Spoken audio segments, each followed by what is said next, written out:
হ্যাঁ, আমরা গতকালকে চারজন বাংলাদেশি নাগরিক এবং একজন ইন্ডিয়ান নাগরিককে অ্যারেস্ট করেছি।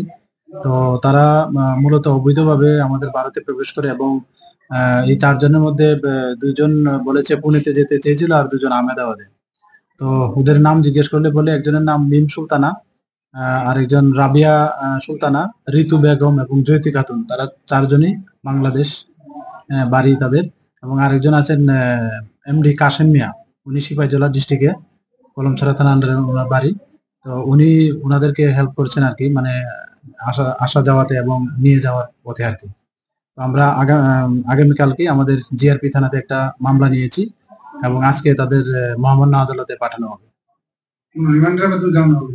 তাদের ইন্টারোগেশন চলছে, দেখা যাক আমরা কতটুকু মানে তাদের কাছ থেকে মানে কি জানতে পারি। তো ওইটার বেসিসে আমরা রিমান্ডের বিষয়টা দেখবো আর কি। যে দালালকে ধরেছেন সঙ্গে তার কি আগে কোনো